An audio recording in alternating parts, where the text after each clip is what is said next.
నిన్నటికి నిన్న బండి సంజయ్ విషయంలో వాళ్ళ బిలాఖత ఎట్లా బయటపడ్డది? ఈయన సరెండర్ అంటాడు, ఆయన అరెస్ట్ అంటాడు. ఇద్దరు కలిసి నవరాత్రి పూజా మహిమ నాటకం నడిపిండ్రు. మనం పరిపాలనలో ఉన్నప్పుడు మిషన్ భగీరథ, ఇవాళ రేవంత్ రెడ్డి నడిపింది బచావో భగీరథ. బచావో భగీరథ డ్రామా నడిపారు ఇద్దరు కలిసి. బండి సంజయ్ ఇది చివరిగా ఈ విషయం చెప్పి నేను ముగిస్తా. బిలో ద బెల్ట్ దాడి చేయడం అంటాడు. కుసంస్కార పూరితమైన దాడి బండి సంజయ్ నిరంతరం చేసింది. కేసీఆర్ను పట్టుకొని farm house farm house farm house. కేసీఆర్కు ఇల్లదే ఫామ్ హౌస్ అదే. ఆయన ఎర్రవెల్లిలో తన నియోజకవర్గంలో తన వ్యవసాయ క్షేత్రంలో ఉంటున్నాడు. నందినగర్ ఇల్లు చిన్నగా ఉన్నదని అక్కడ ఉంటున్నాడు ఆయన. అక్కడ ఉంటే ఫామ్ హౌస్ అని దాన్ని ఒక వెక్కిరింతగా హేళనగా అదేదో తప్పు కింద చిత్రించే ప్రయత్నం చేసాడు బండి సంజయ్. ఇవాళ ఏమైంది?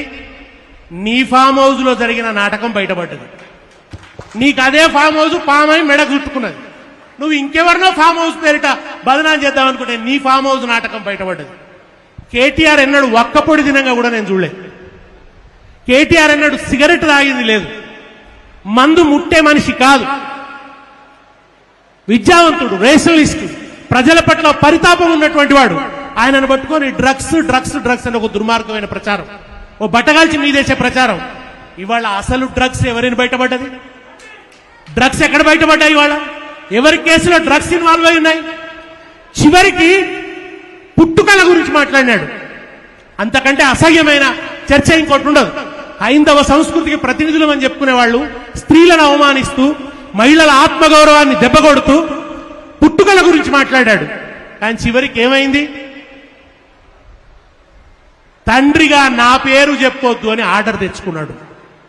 పుట్టుకల గురించి మాట్లాడిన నువ్వు ఆ ఆర్డర్ తెచ్చుకోవాల్సిన గతి పట్టింది. కనుక రాజకీయపరమైన దాడి ఉండాలి, అంతే తప్ప ఈ కుసంస్కార పూరితమైనటువంటి దాడి కాదు. ఒక్క పాట. నిన్నటికి నిన్న బండి సంజయ్ విషయంలో వాళ్ళ బిలాఖత ఎట్లా బయటపడ్డది? ఈయన సరెండర్ అంటాడు, ఆయన అరెస్ట్ అంటాడు. ఇద్దరు కలిసి నవరాత్రి పూజా మహిమ నాటకం నడిపిండ్రు.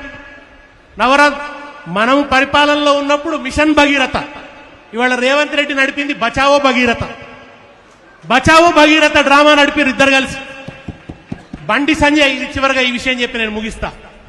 బిలో ద బెల్ట్ దాడి చేయడం అంటాడు. కుసంస్కార పూరితమైన దాడి బండి సంజయ్ నిరంతరం చేసింది. కేసీఆర్ను పట్టుకొని farm house farm house farm house. కేసీఆర్కు ఇల్లదే ఫామ్ హౌస్ అదే. ఆయన ఎర్రవెల్లిలో తన నియోజకవర్గంలో తన వ్యవసాయ క్షేత్రంలో ఉంటున్నాడు.